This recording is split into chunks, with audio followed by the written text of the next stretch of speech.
Hello there, adventurers, and welcome to another episode of Neon's Game Night. Tonight, we are going to be looking at the game Lost in Prayer. I was asked by the development studio on Twitter if I wanted to join a closed playtest of the game, and I was very happy to oblige and say yes and be able to make a video on it. This game is made by 9 Dot Studio, who you might be more familiar with from their open world, sort of hardcore third-person RPG Outward, which is an incredible game. It's an incredibly awesome and immersive RPG with some really interesting and really mechanically awesome concepts, and I'm really excited for Outward 2 that they're currently working on. And this is Lost in Prayer. This is a traditional grid-based roguelike game with a unique twist. And the unique twist is, as you go through and you fight different enemies between heaven or hell, once you are killed, you are able to possess the body of whatever killed you, which I think is a really unique gameplay mechanic and something that I haven't really seen before in a game that sounds like could be a really interesting experience. So I'm excited to jump in. I think without further ado, we'll just get this started. We'll start a new game. I haven't played any of this before, so this video is going to be a lot of raw first impressions and all of that. Oh, what a nice surprise, a new angel in our ranks. What are you talking about? You know damn well this is not an actual angel. It's a dead human soul that latched on to the closest corpse laying around. It just happened to be one of those stupid winged creeps. You don't know anything, do you? Can't you see how pure this soul really is? If it is that pure, why isn't it blissfully resting in heaven already? Don't worry, it will soon. Just one last trial and that's it. Look over there, my human friend. You see that door? This is the entrance to hell. Go past it and defeat all the demons you can find. You'll earn your wings in no time. You can trust my word. Nah, buddy, there's something rotten with this deal. After a whole lifetime of devotion, there's still more hoops you have to jump through? I say look the other way. You should storm through the pearly gates over there and force them to accept you as is. Even if you have to kill every saint up there, at least that'll show them who's boss. And pick up a few pieces of gear before you leave. In the afterlife, even angels are fighting back, and demons? Don't ask. Alright, so here we are. We're in the game now. And we can click to move. Definitely grid-based. And we can pick stuff up here. What do we got? Can we take everything here? Or are we just able to take one thing? Okay, loot acquired. I love when games cater to my sensibilities for loot and encourage me to do it. Press I for inventory. Alright, we've got a sword, and this is what we look like right now. We're a seraphim. So, can I equip that? I can equip that. On the equipments. Yes, perfect. I really like the layout of the HUD so far, and the UI. It seems just very intuitive. I'm sure, as the message up here says things are subject to change prior to release, so I'm assuming that we might get a little bit more flavor with some of the elements here.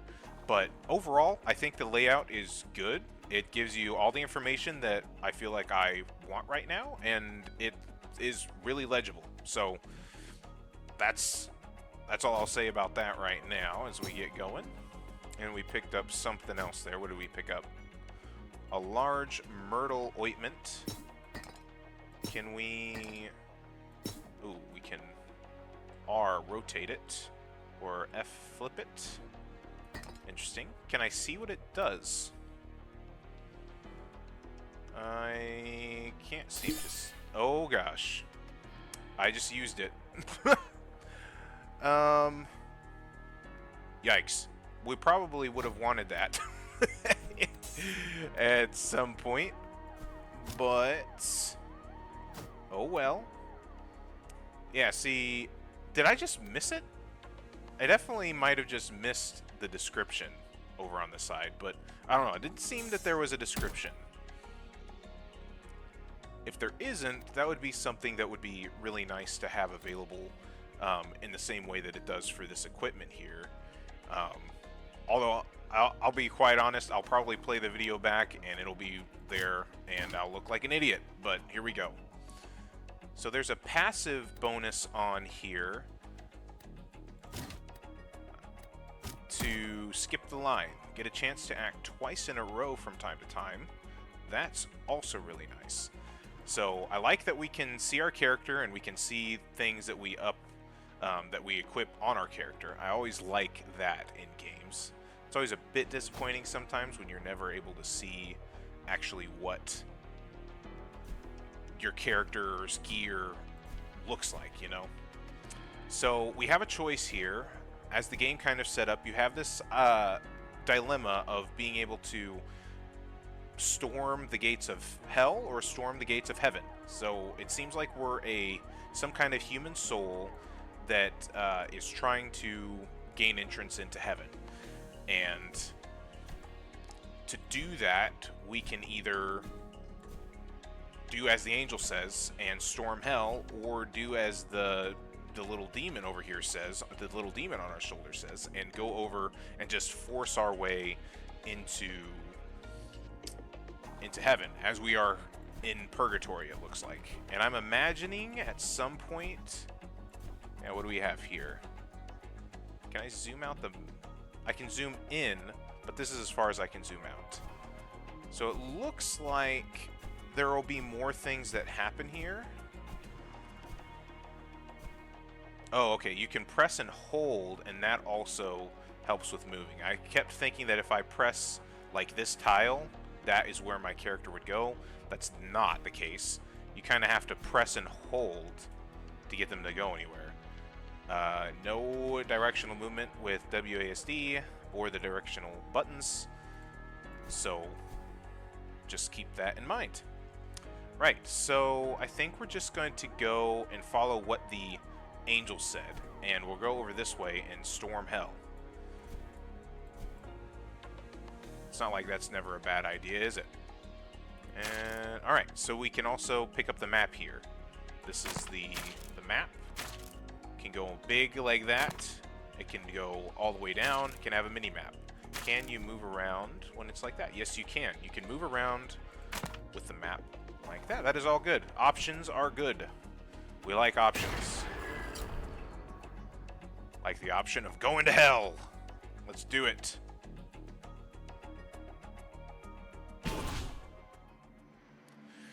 Okay, so hell doesn't look very inviting. Not that that was much of a surprise to anybody, probably. There's some equipment there. Let's go ahead and grab that because we'll definitely want to equip those and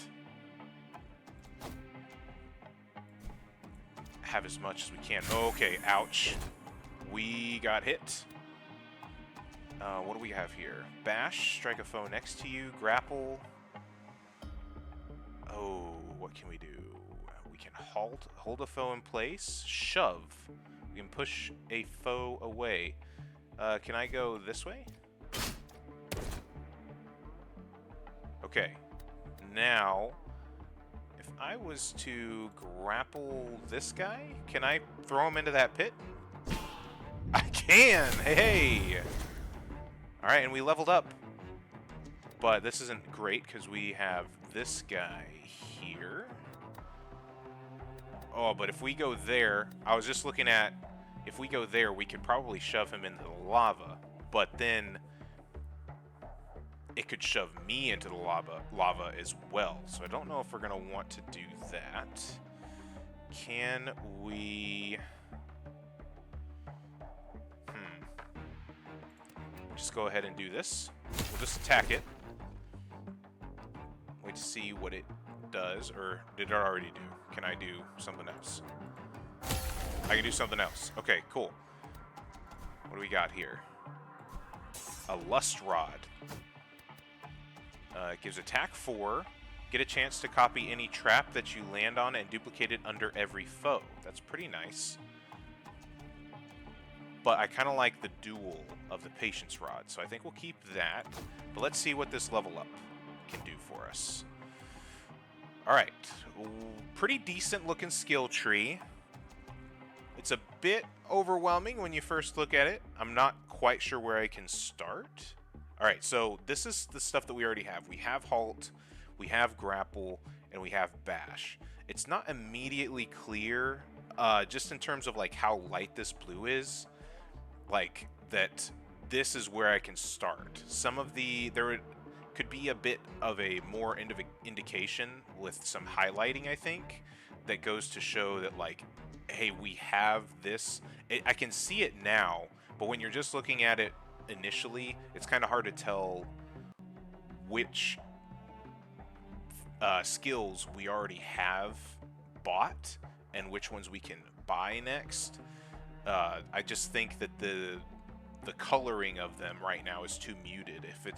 If you want that kind of shine element, I think it needs to stand out and be a bit more neon-y. And I'm not just saying that because I'm Neon Bird Games, okay?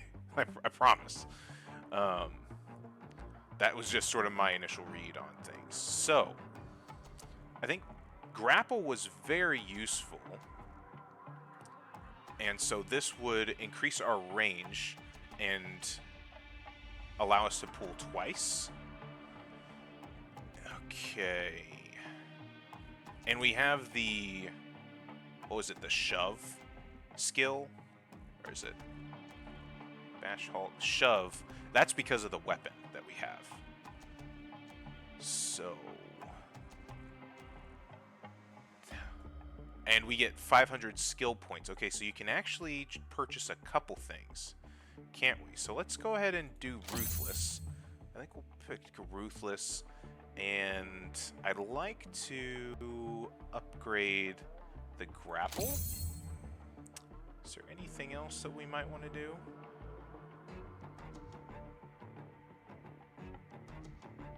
Let's do... Strike up to 4 foes in an X shape around you. That seems interesting. Let's do both of those. Why not? Okay. We're now leveled up completely. Now that you have a couple of different skills, now that we'd have a couple of different skills equipped now, I can see a bit better the outlines and everything. It does look a little bit clearer now that I've put some stuff in. I still think it could stand out just a slightly more. I mean, I don't want to speak necessarily for the accessibility in terms of like colorblind and everything, but if for somebody that needs glasses, I could see how this could be difficult to read a little bit. Okay, let's go ahead there. So it still says we have a level up. Oh, okay. So that wasn't all that we had. There was skills that we can spend, and we also get. Are these our attributes, I suppose? Yeah, it looks like these are our attributes that affect our stats over here. So I'm assuming, depending on which way you go, kind of, I don't know if it affects anything in the story, but you kind of get a bit of, oh, I see. The virtues tend to be more survivability, it looks like. You get more speed, critical rate, better accuracy, some healing, stuff like that, whereas the sins are a lot more focused on like maybe DPS, crit, raw defense, stuff like that. So let's go ahead and take some chastity that increases our dodging and decreases special, because if you're chased, you're definitely not getting anything special. That's for sure. Okay, let's take our attack up as well. Oh, but that reduced our HP. Ooh, that was... Maybe I'll reset the points. I'll take the chastity again, though, and maybe we'll take the crit rate. Okay, so that's very interesting. There's a lot of pluses and minuses here that could be really interesting in terms of building a different character and making different runs feel unique. I think that's really cool. I like that. Alright, now let's get back to playing the game and getting ready to die. Got another patience rod. I wonder if we'll be able to sell that stuff anywhere? Okay, I don't see anything here, so let's go this way.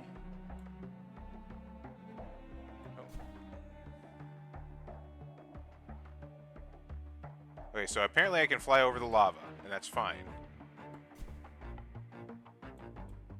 Where am I supposed to go?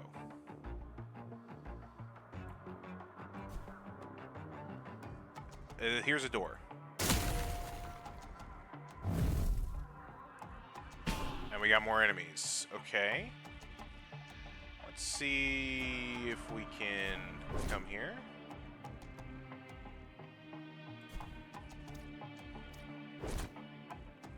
Right. Oh, there's a guy right there. I didn't notice that. Push a foe away. What is this? Let's try to shove this guy. Maybe not. Here, let's back up. Ow.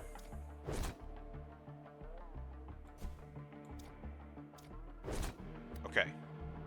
Now let's see if I can shove this guy back into that.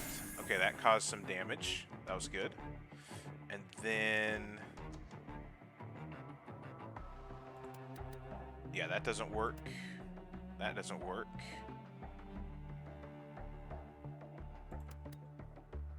Let's grapple this one.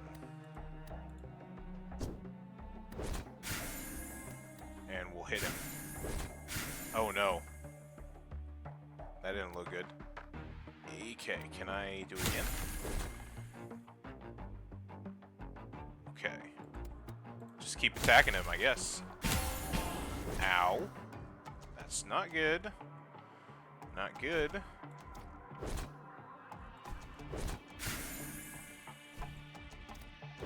Okay. Attack that guy there. Attack him here. Oh no, we died! He got a big hit on us.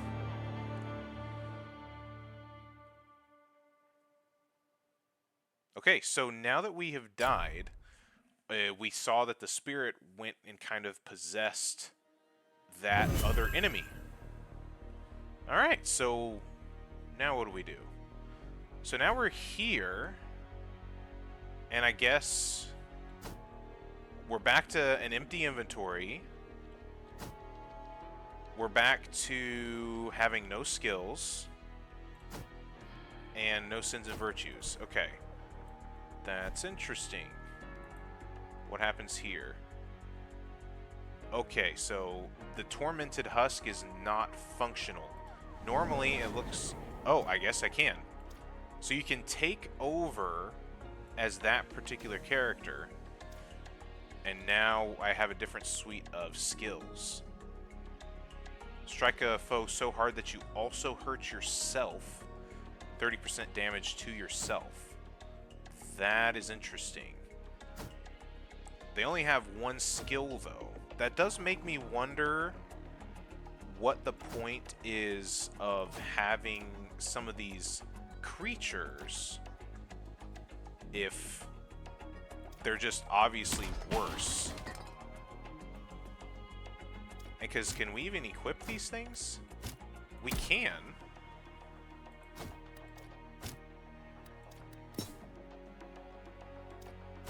And we did get another potion here.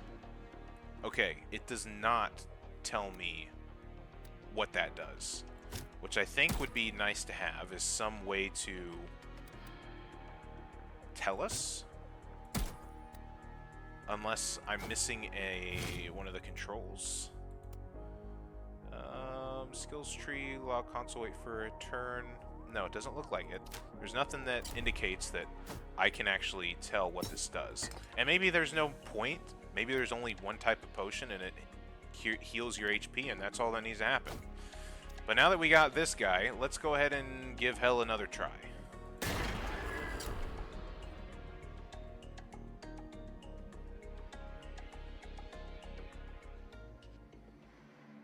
Okay. What is this? Humility plate pauldrons. Alright, we've got an enemy somewhere. Enemy has gotten a trap. Oh, I see. Let's go ahead and bash this guy. Ow. This isn't the greatest. Alright, but he can do some pretty decent damage. Now I need to see what it's like fighting against our own kind here. Because there's not really anything else that I can do aside from just wail on this guy. Ooh, ouch. Although we did get him. Cool. I might want to take that potion, though. A small myrtle ointment. There we go. Chance to resist. Restrained. Yeah, we'll keep the one that we have. And then there's a door here. We break down. Oh, boy. Oh, boy. Boy, oh, boy. That's a lot of them, isn't it? Hi there. Let's see. Let's go this way. I want to try to lure them with all these arrows that are going on here.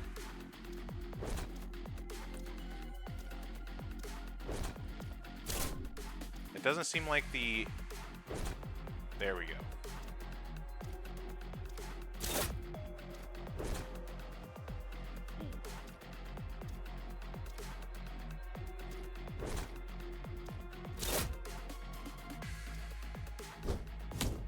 Ow. Okay. Not good. Not good. They do a lot of damage. Oh boy. This is not good. Okay, so what's the difference between using a skill and just clicking on them? So I guess that's just a basic attack, and we're gonna die. Hopefully this is who kills us, because then...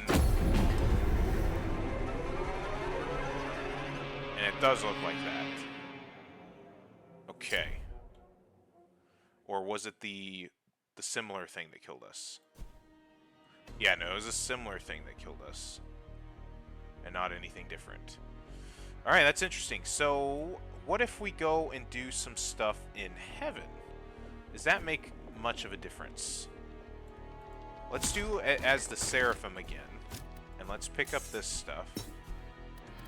So I like that you get a little bit of gear right at the beginning. It is, you know, random.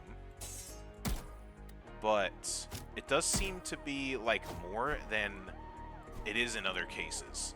Can you talk to these guys now that they've... I can sense such dignity within you. I know you'll choose the right path. Please prepare yourself, then journey down to the infernal depths, and don't turn your back until your holy crusade stands victorious. Alright. So it's kind of like Pokemon in a way. You're trying to also gain power by gaining the better enemies, supposedly, I guess. Oh boy, there's already an enemy. What is this? That's a myrtle ointments. Can we?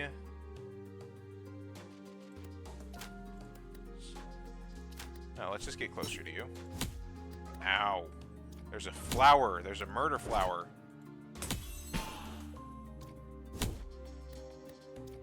And they're shoving me. This is not good. It's a good thing I'm not behind. I don't have any of those other things behind me.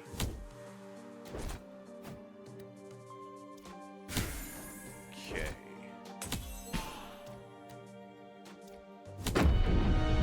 Ow. And there we go. So that was a very quick trip into heaven. It's very brutal here at the beginning as the early game gets going, but that's kind of how roguelikes tend to be. And we have that we can choose now as a character. Let's go see what this one's like. So I could definitely see like why you would want to alternate back and forth sometimes to try and get different characters and give them a shot between the different realms, play off the strengths and weaknesses, which I think is a really neat idea. The idea of the sort of the twist of being able to inhabit the things that kill you is a really cool mechanic that I could definitely see being implemented in other games. As a matter of fact, legendary game designer Tim Kaine, who you might know from Fallout fame, he also directed the Outer Worlds as well with Obsidian. He has a video on his YouTube channel talking about an IP idea that he has had in the past about like an RPG where you, when you die, you take over the character that killed you. And obviously that he was talking about in an RPG context and talking about the ways that could be interesting. And this is a roguelike, which is going to handle things very different. And I think the way that this game is structured is actually going to handle a lot of the different sort of cons that Tim Kaine brought up in his video. Mainly that, you know, if people would want to min-max and just try and go get killed by one of the toughest enemies, which it doesn't seem like in the structure of a roguelike you would really be able to do so well. Oh boy, this is going to be dangerous. Okay, so we want to get out of that. Right.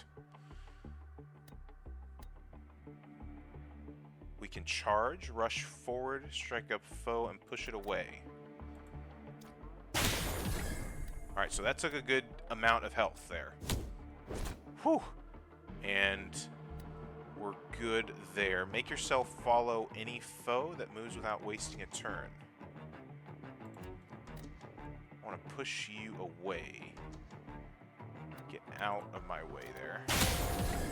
Okay, so that took care of that one. And that one's just hitting me. Oh no.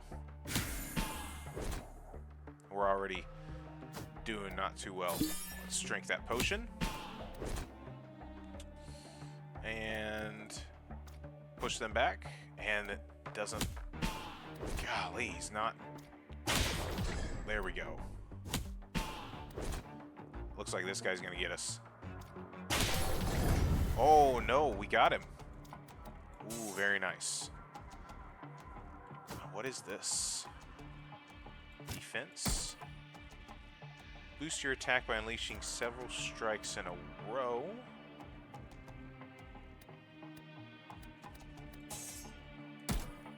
Perfect. And we don't get anything there, but we can choose some stuff here. So let's take some of that. and we'll just see how that goes. We're dead, basically. Like, ow.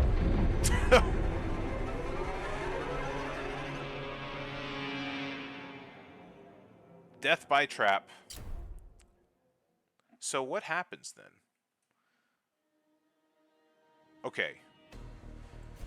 And now we're just back in the regular state of things. Okay, so that's definitely interesting. It probably would have been better if we had died to that big, scary enemy. Because I think that's an interesting balance between, okay, what do you want to get out of a particular run? Do you actually want to acquire a different enemy that you can sort of possess, or do you want to try to push on a little farther? That adds a really interesting dynamic to the risk-reward balance that are typically, a part of a lot of these games, and it's not really an element that you really consider. It's usually like, I don't want to die. The risk-reward is, I don't want to die.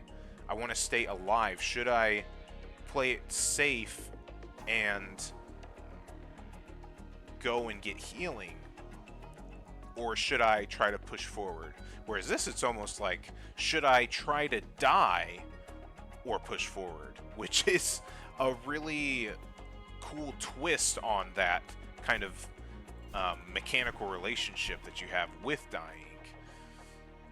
So it's not so far. It's not really. It's rewarding in both ways. It can be rewarding to die, and also rewarding to live and keep pushing forward. I think we're going to try one more run here. Give everything a run for its money. Alright, what do we got? We got a sloth axe that we can strike a foe and cause it to become shocked. We can make ourselves fly. Large myrtle ointment. And we can flee. Alright. Let's try again.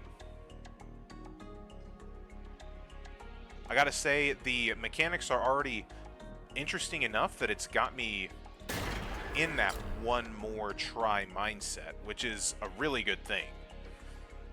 The game plays super easy, that is running incredibly well. I really like the art style of the game. Everything stands out. You can sort of, there's no questioning what you're seeing. You can see where traps are, where environmental hazards are, where enemies are.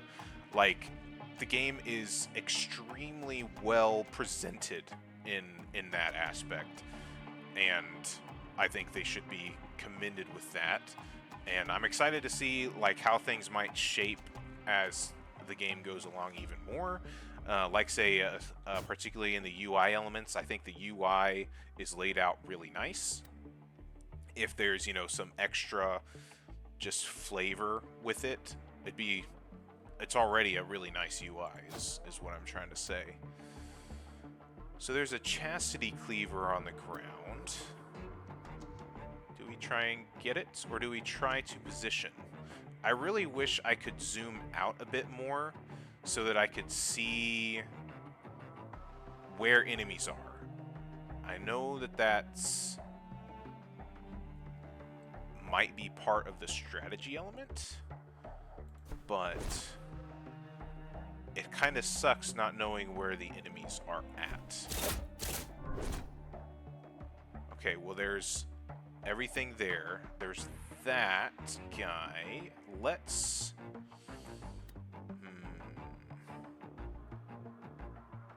try to go this way. I'm trying to bait this guy into coming a bit...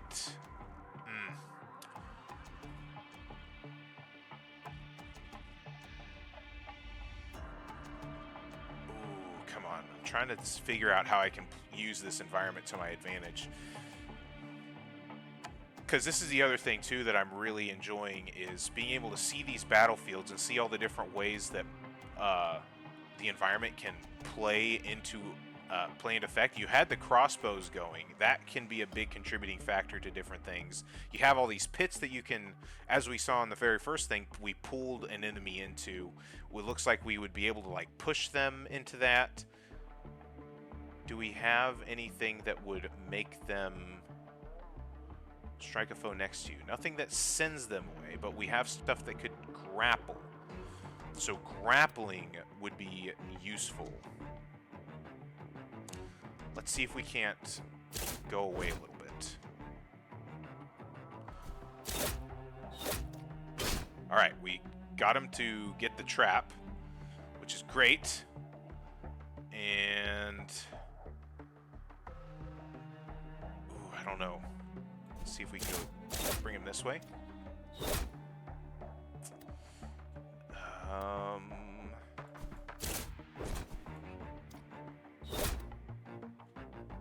Grapple. It's too far away. Dang it.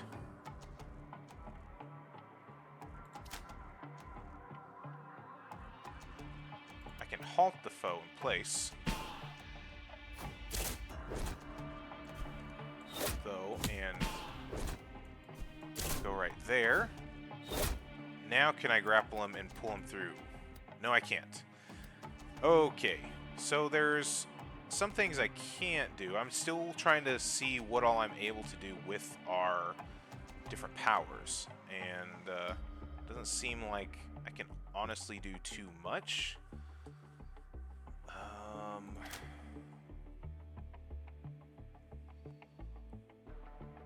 Just trying to see how we could take advantage of this whole situation, but it doesn't seem like we can.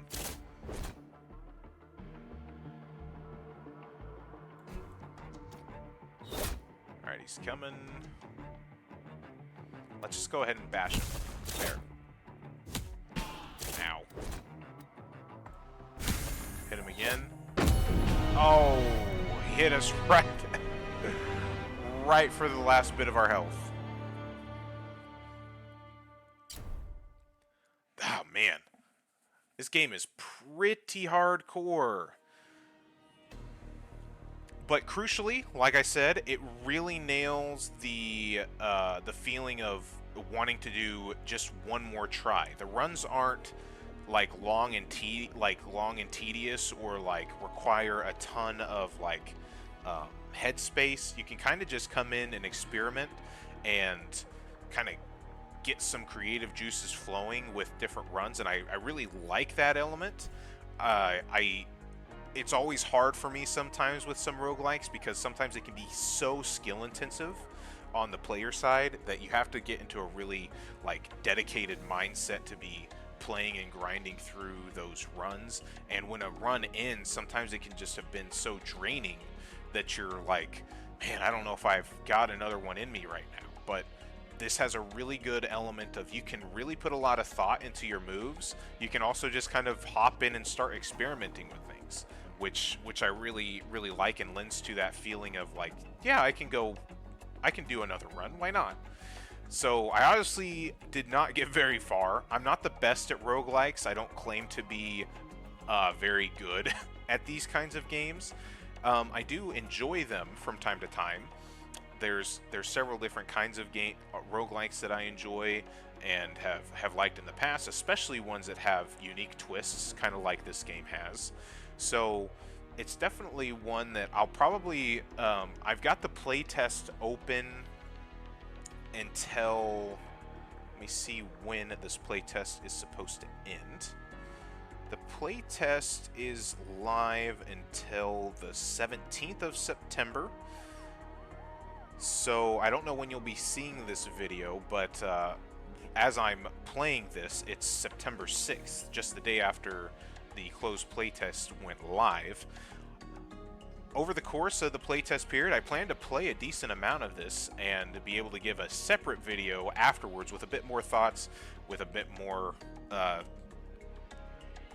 guided ideas of how I feel about the game. But this is just a little first look at Lost in Prayer. If you are interested in what you're seeing, you should definitely check out the game on Steam, give them a wish list, and help support the devs that way. And like I said, Nine Dot Studio has several other games in development right now, and they've also made and published several games in the past. So definitely check out all of those as well. Once again, I give a huge thanks to Nine Dot Studio for providing me this this invitation to the closed playtest and to allow me to make a video on it. So I think that is where we're going to leave off for this episode of Neon's Game Night. If you like the video, consider liking and subscribing, but other than that, guys, I will catch you all in the next video. Cheers.